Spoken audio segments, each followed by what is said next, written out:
주제가 이렇습니다. 이런데 제가 원래 일본 한일 고대사를 연구를 하면서 일본 신도 쪽으로 연구를 많이 했었는데 역시 롯데 그 장학재단 제천단 지원 사업을 하게 되면서 뜻밖에도 이렇게 일본 신석기로 이동을 해서 새로운 연구 분야를 개척하게 되었습니다. 감사드립니다.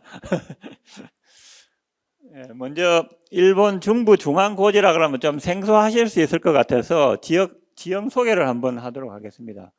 그 이전에 아까 앞에서 두 분 박사님께서 한국 선도 문화의 전체적인 흐름을 말씀을 해주셨는데 지도 한 장으로 이렇게 간단하게 전체적인 흐름을 한번 보고 이제 이어가도록 하겠습니다.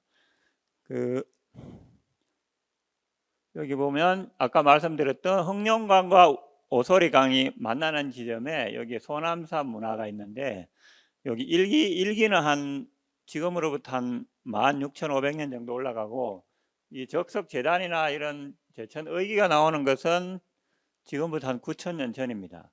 그 다음에 8,000년 전에 나오는 게 백두산 서편의 요동 천평문화, 우리가 많이 알고 있는 요서지 홍산 문화가 그 8,000년에서 5,500년 그 사이에 이렇게 펼쳐지는데 어쨌든 뿌리가 이 흑룡강 오소리강 일대에서 한국 그 동부가 선도 문화가 제천 문화가 시작이 돼서 이런 흐름으로 이 환태평양을 둘러싸고 이제 요동으로 한반도로 또 갔는데, 그러면 우리가 상식적으로 생각을 해볼 때 이 오른쪽에 있는 일본 열도가 있는데 이쪽으로는 안 갔을까요? 갔을 가능성이 많다고 볼 수 있겠죠. 그런 흐름을 한번 살펴보도록 하겠습니다. 중부 지역은 일본 중앙 지역인데 이 중에서도 중앙고지는 나가노현과 야마나시현 그리고 기후현 일부 이 주황색 부분이라고 보면 되는데, 이 지역이 해발 2,900m에서 3,100m 굉장히 고산지대입니다. 고산지대로 둘러싸여 있고 산 이름이 북알퍼스, 알퍼스라 그러면 여러분 이름이 벌써 산이 높다는 걸 알 수 있죠. 뭐 중앙알퍼스, 남알퍼스 이런 걸로 이렇게 둘러싸여 있는 분지 형태로 이렇게 지형들이 있는데, 이 지역에서 그 일본 열도가 굉장히 넓은데 그 중에서도 이 지역에서 왜 그 적석 재단이라든지 환상 열석이 가장 먼저 시작할까, 이것이 제가 이제 의문을 가지고 연구를 시작했던 출발점이었습니다. 그리고 여기는 아까 흑요석도 말씀하셨는데 일본 열도 내에서도 흑요석의 주요한 생산지 중에 하나입니다. 그래서 아마 그런 것도 석기 시대에는 그 가공을 하는데 가장 중요한 물질 문화 도구이기 때문에 그런 것이 신석기 문화가 발달할 수 있는 하나의 바탕이 되지 않았나 싶은 생각이 들고요. 본론으로 들어가서 중앙고지 제천문화의 공간 구조와 전개 이렇게 되는데요. 가장 중심이 되는 것은 환상열석입니다. 돌을 가지고 원형으로 이렇게 제2유적을 만드는 건데요. 여러분이 잘 아시는 왼쪽에 있는 것은 영국의 스톤헨지 거석 문화라고 하죠. 굉장히 큰 돌들을 세워서 이렇게 서클로 만들었습니다. 오른쪽에 있는 것은 일본 아키타현에 있는 이세도타이 유적에 있는 환상열석입니다. 공통점은 돌을 가지고 원형으로 이렇게 열을 지어서 유적을 만들었다는 거고, 차이점은 여러분 눈에 보이시죠? 크기가, 규모가 돌의 사이즈가 좀 차이가 많이 납니다. 이게 동부가 쪽은 큰 돌보다는 돌 사이즈가 보통 큰 거는 사람 어른 머리만 하고 작은 거는 주먹만 한 정도, 그런 돌들을 가지고 이렇게 그 열석을 만들었고 중앙은 비워두는 경우가 많습니다. 환상 열석에 대해서는 이해하셨죠? 그런데 이제 그 일본에서 가장 환상 열석이 먼저 시작하는 것이 중부 중앙고지라고 했는데, 구체적으로 시기는 전기, 그러니까 지금부터 한 6,000년 전, 전기 중엽이죠. 6,000년 전에 아큐 유적이라고 그 산악 속에서 이게 시작이 됩니다. 시작이 되는데 규모가 굉장히 큽니다. 굉장히 큰데 이때는 초기형 환상 열석이기 때문에 아까 봤던 그런 환상 열석과는 조금 차이는 있습니다. 환상 열석 대를 이루고요. 이 연두빛 대 안에 띠 안에 여기 돌 무덤들이 이렇게 있습니다. 적석 유구들이 있습니다. 아까 그 장항유적에서 이런 무덤들을 많이 봤는데 서로 연관이 된다는 생각이 들었습니다. 이런 것들이 무수하게 많이 쌓여서 이렇게 초록색, 연두색 띠를 환상대를 이룹니다. 그래서 이게 적석 환상 집석 대가 되고 그 안에 있는 비어 있는 공간, 이게 환상 열석 안에 그 중앙입니다. 중앙 지역인데 여기서 제천 을해가 행해졌을 것으로 추정이 되고요. 근데 중요한 거는 여기에 입석, 그러니까 돌을 하나 이렇게 세워놓고 그 다음에 열석이 또 있어요. 뒤에 자세히 한번 보겠습니다. 어쨌든 이런 어마무시한 유적 안에서 이게 집터도 나오고 네모난 기둥열도 있고 입석도 열석도 있고 여러 가지 제2용 토기들도 등장합니다. 근데 이제 이게 외곽에는 주거지가 이렇게 형성이 되어 있고 안에는 그 집석 유구를 통해서 그 무덤이라든지 제천 공간이 이렇게 같이 있는 초기형 환상 열석이라고 보시면 되겠습니다. 예, 이런 형태로 되어 있고 이런 제2유구들이 많이 나오는데 이거는 보면은 제가 이게 무슨 뜻인가 한참 고민을 했었는데 뱀 문양하고 달을 조합해서 만든 것이 아닌가 이런 느낌도 좀 들었습니다. 하여튼 그렇고 그 다음에 이 환상열석, 초기 환상열석의 특징 중에 하나가 그 중앙 광장의 한가운데 있는 입석에서 열석이 이렇게 돌을 8개를 서로 마주보게 해서 이렇게 줄을 지어놨는데 그 방향이 이 다테 신화 산을 향해서 이렇게 있어서 일본 학자들도 산악신앙, 당시 신석기인들의 산악신앙을 볼 수 있다고 이렇게 중요한 의미를 부여하고 있는 것을 알 수 있습니다. 이 사진은 참고로 작년에 8월에 현장 답사를 갔다 와서 찍은 사진입니다. 그래서 이 전기 환상열석의 제천공안의 의미를 정리를 해보면은 그 집도 환상으로 짓고 그 제2유적도 환상으로 만들고 무덤도 환상으로 이게 조선시대 유적의 특징 중에 하나입니다. 그래서 가운데 중앙 광장에서 공동체 구성원이 모여서 이제 직접 참여하는 의뢰 활동을 했을 것으로 이렇게 추정이 되고 의뢰 활동을 하는 이유는 여기서 토기들이 제2용 토기들이 등장하고 아까 그 입석이나 열석이 불에 탄 흔적이 있고 불에 탄 흙 그리고 제사장으로 보이는 무덤으로 보이는 토광 이런 것들이 나오기 때문에 그렇습니다. 그 아까 연두색 거기 여기를 이제 무덤군으로 보는 이유는 왜냐하면 토광인데 사이즈가 크진 않아요. 한 1m 내외도 있고 물론 큰 것도 있는데 그래서 이게 뭔가 일본 학자들이 보니까 아마 제장을 한 것이 아닌가 1차 장을 한 다음에 이거를 수습해서 모은 게 아닌가 그렇게 하더라고요. 어쨌든 이 중앙광장을 둘러싼 환상 집석군 이거는 의미는 조상을 중심으로 한 공동체 내부 질서를 확인하고 재생산하는 장소로 기능했을 가능성이 높다. 쉽게 말하면 제천을 통해서 그 하나 되는 그런 광장이었다는 그렇게 중심 공간이라고 보시면 됩니다. 후기로 넘어가면 본격적으로 환상열석이 등장하는데 그때는 중앙이 비어 있습니다. 그래서 중앙 광장의 역할을 굉장히 높이 평가하고 있습니다. 네, 그리고 산악과의 광경 속에서 집단 의뢰가 수행된 예, 그 정도로 큽니다. 마을보다 더 크기도 하고요. 이 돌이 10만 개에서 30만 개 정도가 나왔답니다. 그 집석 유구 숫자가 예.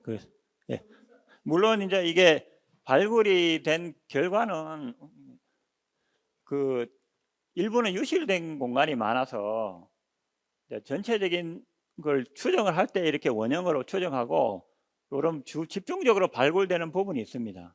이런 걸 해서 전체적으로 원형이었을 것이라고 추정을 하는데 어쨌든 규모는 그렇게 크다고 보시면 되고요. 근데 전기는 이렇게 환상열석이 출발을 했는데 그래서 중기, 중엽 그 시기적으로는 한 5,500년 정도까지는 이런 문화가 이어지는데 환상칠학과 환상열석이 이어지는데 그 다음에 중기, 중엽이 되면 이제 상황이 조금 바뀝니다. 이때는 전기처럼 집단적으로 모여서 제천을 하는 게 아니고 각 주거지 내에서 제천을 하는 형태, 그러니까 거점 칠학이라고도 하고 주거지 내에서 개별적으로 제천을 하는 그런 형태로 이제 변화가 일어납니다. 근데 환상열석이 없어진 건 아니고 같이 공존하는 거라고 보시면 되겠습니다. 왜냐하면 뒤에 다시 나타나니까. 예. 그래서 중기의 이러한 변화를 이제 의미적으로 보면은 제2행위가 공동체 중심 공간에서 개별 가옥의 영역으로 이동이나 확장되었지만은 환상열석이 사라진 건 아니다. 공존하는 구조다. 이렇게 보시면 되고요. 잠깐 뭔가 빠진 것 같은데. 예, 이 설명이 빠졌네요. 그 주거지는 보통 이렇게 원형으로 이루어진 경우가 초기에 나타나고 그 주거지 안에 판판한 도를 이렇게 깔아놓는 경우가 많아요. 그리고 가장 중심부, 오브라 그러는데 중심부에는 입석을 아까처럼 돌을 하나 세우든지 자연석이 써 있든지 아니면 그런 형태가 많이 나타납니다. 입석, 석주, 석도 아니면 판판한 돌을 재단으로 놔두든가 그런 경우가 있고, 후기로 가면 이제 중기 말이 되면 이렇게 거울 손잡이 모양을 이렇게 확장되는 개념. 요 앞에서도 그 석봉이라든지 입석이라든지 이렇게 나오기도 합니다. 토기도 당연히 나오고요. 근데 또 여기서 중요한 거는 이런 선도 제천 문화에서 입석이라는 거는 하늘과 연결되는 기둥 그런 의미가 있기 때문에 굉장히 중요한데, 이런 재단들이 나오는 곳이 중부 중앙고지, 특히 그 중에서도 나가노현, 여기서 이렇게 Y자형으로 요게 중심적으로 분포하고 여기서 출발합니다. 가장 먼저 시작하는 것이. 그 다음에 일부는 관동지역, 도쿄 쪽 이쪽에, 이쪽에서, 그러니까 이 지역이 하여튼 신석기 시대 제천 문화가 출발 지으면서도 가장 중요한 지역이었다는 것을 확인할 수 있었습니다. 네, 그래서 중기 말이 되면, 그러니까 지금부터 한 4100년 이 정도 되면은 다시 이렇게 대형 환상열석, 직경이 한 약 50m 이러고요. 중앙은 비어 있고, 요거는 열석 중에 하나고, 요거 말고 옆에 또 열석이 또 환상 열석도 있고 직선으로 된 열석도 있어요. 요 열석의 특징은 아까 전기에는 아큐 유적에서는 주거지와 제천 공간이 같은 공간에 있었다면 이때는 이제 분리됩니다. 주변에 주거지가 나타나지가 않아요. 그래서 순수한 제2공간, 제천 공간으로 볼 수 있다는 것이 특징입니다. 요거 말고도 나가노현의 산 속에 또 이렇게 답사를 제가 가보고 싶었는데 시간이 안 돼서, 워낙 거리가 멀어서 못 가봤는데 거기서도 이와 유사한 형태가 나왔습니다. 네, 지금까지 중앙고지의 제천 시설 구조적인 공간 구조에 대해서 알아봤고, 이제 중앙고지에 이런 나타나는 이런 제천 문화의 사상적인 의미가 뭘까? 환상열석이라든지 그것에서 나타나는 유물들에 나타난 그런 걸 통해서 한번 추적을 해보도록 하겠습니다. 가장 대표적인 게 이제 토기하고 신문 토기하고 모신상이 되겠습니다. 그 외에도 옥기라든가 입주시설 여러 가지 있을 수 있는데 다 할 수는 없어요. 저는 이제 일단 두 가지를 포인트로 해서 연구를 했습니다. 첫 번째, 모신상에 나타난 이제 생명 에너지, 생명 사상을 한번 찾아보려고 하는데요. 세 가지 특징을 주목했습니다. 첫 번째는 신체 특정 부위를 강조하는 모신상들이 많습니다. 특히 눈 모양, 그 다음에 머리 모양, 배꼽, 그 외에 둔부 이런 경우가 강조되는 경우가 많습니다.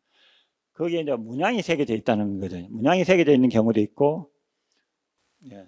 그래서 어쨌든 이런 상징 표현이 뭔가 의미가 있을 거다. 그냥 머리에 문양을 새기지는 않잖아요. 그래서 그런 의미들을 한번 찾아보도록 하겠습니다. 이게 첫 번째 특징, 눈 모양을 강조한 토기들인데, 이런 눈 모양을 제가 이제 이름을 이렇게 지어봤어요. 원래는 까만 듯 뜬 듯한 눈 모양이라 했다가 내면 지향적 눈 모양 이렇게 이름을 지어봤습니다. 그래서 보면 이 토기 다 이렇게 비슷하죠. 이거 수를 셀 수 없을 정도로 이런 거는 굉장히 많습니다. 많고, 토기는 모신상은 중기에 굉장히 많이, 전기에는 거의 많지가 않고 중기 5000년 전 무렵부터 모신상이 굉장히 출토를 많이 합니다. 그래서 왜 모신상들이 눈을 이렇게 하고 있을까? 여기 좀 주목을 해볼 필요가 있고요. 그래서 왜 이렇게 하고 있을까? 일본 학자 중에 와타나베 히로시란 그 모신상을 연구한 학자가 있는데 그분은 이렇게 말하더라고요. 모신의 신성성을 표현한 것이야. 그래서 제가 굉장히 잘 표현했다고 생각을 했는데요. 거기다 의미를 조금 더 부여를 해서 내면에 집중된 상태 또는 신성한 세계와 의식이 연결된 상태를 형성한 눈 모양이 아닌가, 저는 그렇게 해석을 해보았습니다. 그다음 두 번째, 눈 모양에 이어서 두 번째는 회로 모양이 새겨져 있다는 거죠. 아까 최수민 박사님이 아까 발표하신 내용 중에서도 그 가덕 또 장항유적에 여러 가지 물결 문양, 회로 문양 이렇게 있었죠. 마름모 문양. 여기도 똑같습니다. 일본도. 시기도 한 5,000년에서 4,000년, 2,500년 그 사이니까 뭐 비슷하고 볼 수도 있는데 머리 위에 이렇게 회로 문양을 새겨놨습니다. 제가 처음에 이거 보고 깜짝 놀랐어요. 왜 머리 위에 이렇게 새겨놨을까? 선도 수행을 하시는 분들은 아시겠지만은 백회혈에서 이제 하늘의 기운을 받는 자리이기 때문에 굉장히 중요한 혈이잖아요. 그래서 이 사람들이 선도 수행을 했나? 이런 생각을 했었는데 그 다음에 한 번 더 놀란 거는 뱀이 머리 위에 다리를 털고 있는 거예요. 더 놀랐는데 야, 이게 도대체 무슨 의미일까? 고민을 한참 했는데 근데 중요한 거는 뱀이든 그냥 문양이든 회로 문양이라는 거예요. 회로 문양은 생명 에너지가 순환하는 문양이잖아요. 그래서 큰 바운더리를 봐서는 비슷한 의미라고 저는 해석을 했습니다. 결론적으로. 뱀이 무서웠다면 이렇게 머리 위에 못 올려놨겠죠. 뱀을 숭상하고 굉장히 신성시했기 때문에 머리 위에 올려놨다고 생각이 들었거든요. 머리에만 있는 게 아니고 여기는 배꼽에도 있고 양손에도 있고 등에도 있습니다. 그래서 이걸 딱 보면은 이 에너지가 인체 에너지가 막 순환하는 느낌이 들지 않습니까? 저만 그런지 모르겠습니다만 하여튼 이런 굉장히 독특한 회로 문양이 있었습니다. 그래서 이 회로 문양의 의미는 뭘까 볼 때 일본 학자들 중에 이제 회로 문양은 그 생명 에너지의 순환적 특징을 잘 보여주는 것이 아닌가 저는 그렇게 보였고요. 그게 문양이 회로 문양이든 뱀 문양이든 비슷하고 일본 학자들은 주로 달하고 뱀하고 여신, 모신하고 굉장히 밀접하다고 이렇게 해석을 하더라고요. 그 의미는 달이 차고 기울고 다시 차고 하는 순환하고 재생하는 그런 생명의 순환과 재생의 의미를 두고 그렇게 표현을 한다고 합니다. 그래서 인간의 신체 내부에 흐르는 생명력, 그런 에너지의 순환을 상징적으로 표현한 것이 아닌가 그렇게 이해를 할 수 있습니다. 그 다음에 또 하나의 특징은 머리를 살짝 이렇게 치켜드는 자세가 있어요. 이런 토기들이 모신상들이 있습니다. 이 의미는 뭘까? 그 오시포프카 문화 토기에서도 보면은 그런 토기들이 있죠. 이렇게 있는데 눈도 이렇게 약간 이렇게 명상형 눈을 하고 있고 그래서 학자마다 해석을 다르게 할 수 있는데 저는 인간과 자연 또는 하늘을 연결하는 그런 생명의 질서를 표현한 것이 아닌가 이렇게 조심스럽게 해석을 해보았습니다. 어쨌든 중앙고지의 모신상에서는 이런 회로 문양, 선 문양 이런 걸 통해서 그 다음에 자세, 눈 모양, 자세를 통해서 뭔가 신상의 특별함, 신성성, 생명 에너지 표상을 읽을 수 있었습니다. 두 번째가 이제 그 토기들이 많이 나옵니다. 토기들이 굉장히 많은 양이 나오는데 그 중에 그 신문토기라 그래서 어떤 정신세계를 나타내주는 문양을 보여주는 토기들이 많습니다. 그래서 역시 이런 토기들은 당시 공동체의 사상과 세계관을 반영하는 중요한 표현 매체로 해석이 됩니다. 물론 토기라 그러면 음식을 데펴 먹는 그릇으로 생각할 수 있지만은 여기서 말하는 토기는 그런 용도가 아니라는 걸 의미하는 겁니다. 여기서도 역시 토기에서도 역시 물결 문양과 회로 문양이 등장합니다. 물론 이거 말고도 문양은 마름모 문양, 조모 문양, 수많은 문양들이 등장하는데 제가 요거를 취한 이유는 생명 에너지 표상이기 때문에 이렇게 취했고요. 동북아 물결 문양과 회로 문양의 시원을 이렇게 조사를 해보면 후기 구석기 시대, 지금부터 한 2만 5천 년 전에 바이칼호 인근에 말타 유적이라고 있는데 거기서 이렇게 맘모스 뼈에다가 회로 문양과 이게 올챙이 문양이라고 할 수 있는데 물결 문양, 저는 물결 문양이라고 해보겠습니다. 이런 생명 에너지의 표상이 이렇게 등장합니다. 그래서 우리 존경하는 정경희 교수님은 이거를 와권문과 지그재그 문양은 생명의 흐름과 관련된 표현이다. 그렇게 표현하셨는데 저도 그렇게 동의를 하고요. 실제로 봐도 이렇게 뭔가 순환하고 흐르는 모양을 느낄 수 있기 때문에 이제 누구나 그런 생각을 하실 수 있을 것 같습니다. 그다음 말레이시아 문화 후기에도 역시 이런 회로 문양이 나타난다는 게 이게 일시적으로 어떤 현상이 아니고 계속 이어지면서 지역적으로 일본 열도까지 나타난다는 것을 볼 수 있습니다. 일본 열도에서 가장 먼저 나타나는 것은 물결 문양인데 이렇게 세로 물결, 가로 물결 해서 물론 지그재그 문양이라고 해도 됩니다. 이렇게 이런 것들이 지금부터 한 9,800년 전에 나가노현에서 이렇게 나타납니다. 그 다음에 이제 회로 문양이 역시 이렇게 전기, 중기, 후기까지 이렇게 계속 등장하고 물결 문양도 이렇게 등장합니다. 뭐 더 많은 사례들을 보여드리고 싶은데 시간과 지면상 한계가 있기 때문에 아까 몇 분까지라 그랬죠? 5분까지요? 아, 큰일 났네. 예, 그래서 이 신문토기의 의미가 뭘까를 정리를 해보면은 자연과 인간을 관통하는 생명의 흐름을 시각적으로 표현한 상징 매체다 이렇게 저는 해석을 해보았습니다. 인체에도 에너지, 기에너지가 흐르고 자연에도 생명의 에너지가 순환을 하잖아요. 그런 의미로 해석을 했고 토기의 문양은 생명 질서를 표현하는 도상체계가 아닌가 이렇게 보고 특히 이제 주목할 점은 이런 회로 문양이나 이런 것들이 토기에만 나타나는 게 아니고 모신상에도 나타난다는 거죠. 그러면 이거는 그 시대 사람들의 굉장히 중요시했다는 그런 걸 알 수가 있습니다. 네, 생명의 순환과 연속성을 이제 상징하는 걸로 볼 수 있겠습니다. 지금까지 환상열석이란 제천 공간, 그 다음에 거기서 나타나는 그 신문 토기와 모신상을 통해서 생명 사상을 이제 유추를 해봤는데요. 그 전체적으로 종합을 해보면은 환상열석이라는 둥근 돌을 둥글게 배치한 제천 공간에서 제천을 하면서 그 속에서 모신상이 나오는데 거기 모신상에 신문들이 회로 문양이나 물결 문양이 새겨져 있더라. 신문 토기도 새겨져 있더라. 이게 따로따로 볼 게 아니고 하나로 통합해서 통합적으로 보게 되면 그 안에서 뭐가 나오느냐 볼 때는 아까 말씀드렸던 어떤 그 상징 표현과 의례의 행위가 결합된 건데 결국은 그게 이제 모신상은 인간의 신체를 통해 생명의 구조를 표현한 거고 그 신문토기는 자연의 흐름과 생명의 순환을 이제 문양을 표기한 건데 어쨌든 환상열석이나 환상취락이라는 공동체 집단 공간에서 이런 제천내를 했다는 것을 이렇게 열석이나 모신상이나 토기 등을 통해서 우리가 유추를 해볼 수 있을 것 같습니다. 정리를 하겠습니다.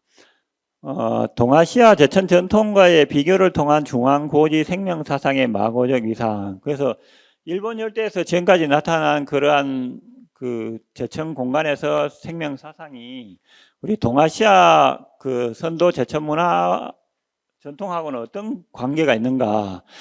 박사 논문을 쓰면서 제가 고민을 엄청 했던 것 중에 하나가 여기서 나오는 모신상을 과연 마고로 볼 수 있을 것인가. 왜냐하면 거기 신상이 워낙 많이 나오고 깨진 것도 나오고 뭐 그러니까 그 짧은 연구로 단정을 짓기가 참 조심스럽더라고.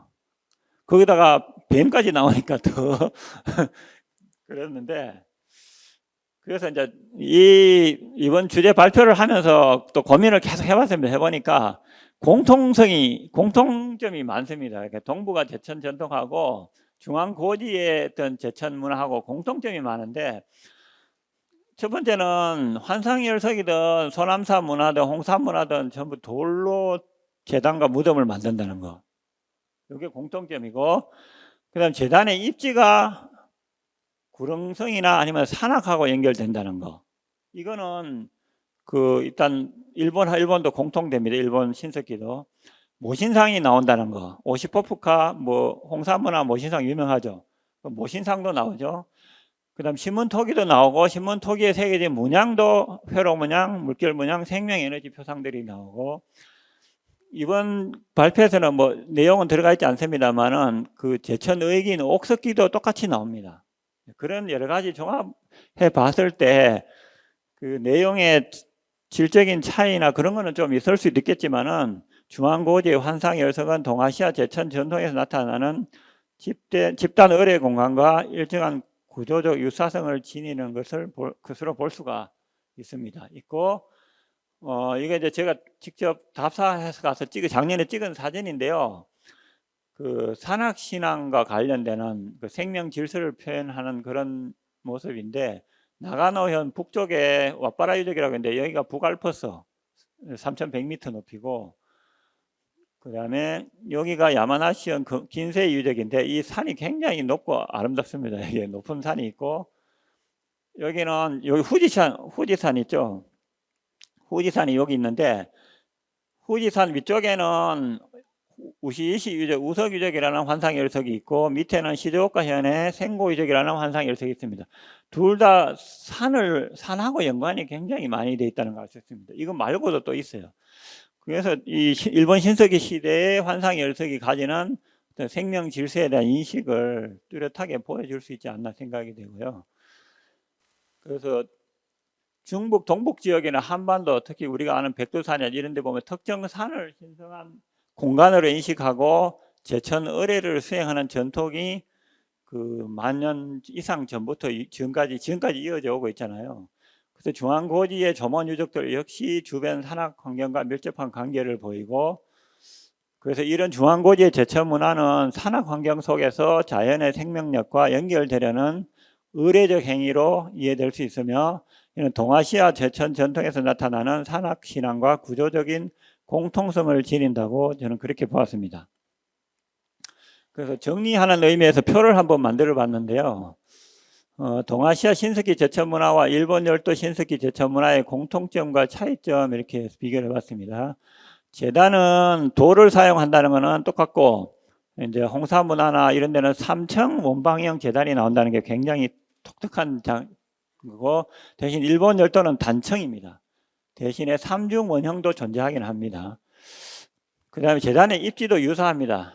이제 환호는 없지만은 구릉지나 산악 지형하고 관련이 되고, 모신상도 회로 문양이 새겨져 있고, 또 회로 문양이 이 동북아에는 회로 문양이 신상에는 그 문양이 많지는 않은 걸로 알고 있는데 일본에는 문양이 많다는 게 또 특징이기도 합니다. 신문토기도 존재하고 옥기도 똑같이 존재하고, 그 다음에 두 가지 또 특이한 점이 있는데,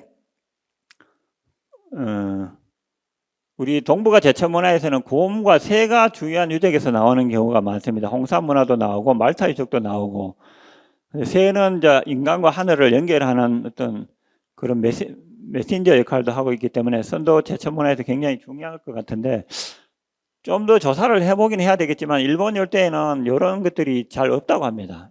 전혀 없는 건 아닌데 잘 없고, 대신에 중기에는 뱀이나 개구리 등이 중요하게 많이 나타납니다. 이런 것이 좀 묘한 특징 차이점이라고 할 수 있고, 또 다른 차이점은 일본 열도 신석기에서는 돌 기둥이든 나무 기둥이 또 많이 나와요. 제천 유적에서. 이런 것들이 굉장히 특징이라고 할 수 있겠습니다. 반면에 동북아 우리 유적에서는 이런 것들이 이제 청동기 이전에는 좀 많이 안 나오는 걸로 알고 있거든요. 그래서 그런 차별점이 있다는 것도 알 수 있겠습니다. 이제 정리를 해보겠습니다. 동북아 고대 그 제천 문화와 일본 신석기 중앙고지 제천 문화의 공통점은 아까 말씀드린 돌로 만든 제단과 무덤이 환상 열석이 나온다는 거, 그다음 제단의 입지에서 산악 숭배 어떤 그런 걸 볼 수 있다는 거, 그다음 모신상이 나온다는 거, 신문 토기를 나온다는 거. 그래서 지금까지 일본 신석기 시대 중부 중앙고지에 나타나는 제천 문화를 대상으로 그 공간 구조와 상징 표현 그리고 사상적 의미를 종합적으로 고찰해 보았습니다. 그 두 문화 간의 질적 양적 차이점이 분명히 존재하지만 이상과 같은 공통적인 요소, 특히 생명의 흐름과 순환에 대한 인식이 나타나고 있음을 확인할 수 있었습니다. 그래서 동북아 선도문화, 선도제천문화에서 가장 중요한 것이 근원의 생명에너지, 인간 안에 흐르는 생명에너지, 그리고 자연 속의 생명에너지의 순환, 이런 것들이 중요하고, 그걸 밝히는 것이 이제 광명문화라고도 하는데, 일본 열도에서도 역시 이런 여러 가지 특징들을 볼 때 생명에너지, 생명사상을 볼 수 있는 그 유물 유적들을 통해서 볼 때, 동북아 고대의 어떤 마고 사상과도 연관이 있지 않나, 저는 그렇게 최종 결론을 내리게 됐습니다. 물론 앞으로 좀 더 이렇게 연구를 해봐야 알 수 있겠지만, 현재까지는 그 동북아의 어떤 그런 마고 사상, 선도 제천 문화의 사상이 일본으로도 영향을 미쳤다, 이렇게 볼 수 있겠습니다. 이상으로 마치겠습니다. 감사합니다.